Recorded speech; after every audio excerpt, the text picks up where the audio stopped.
Huwag ka maiinggit sa mga tao, lalo na masamang tao, kainggitan mo. Eh kung masama nga, bawal mong kainggitan, yung pa bang mabuti, kaiinggitan mo. Kaya yung inggit, hindi yan normal, kapatid. Ang inggit ay insinuated ng masamang espiritu sa ating mga puso.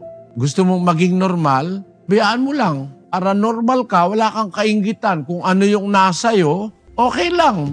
Sabi ng unang Timoteo, pakinggan mo ang sabi ng salita ng Diyos, Ngunit kung tayo'y may pagkain at pananamit, ay masisiyahan na tayo doon. Kung meron tayong pagkain, meron tayong pananamit, masisiyahan ka na.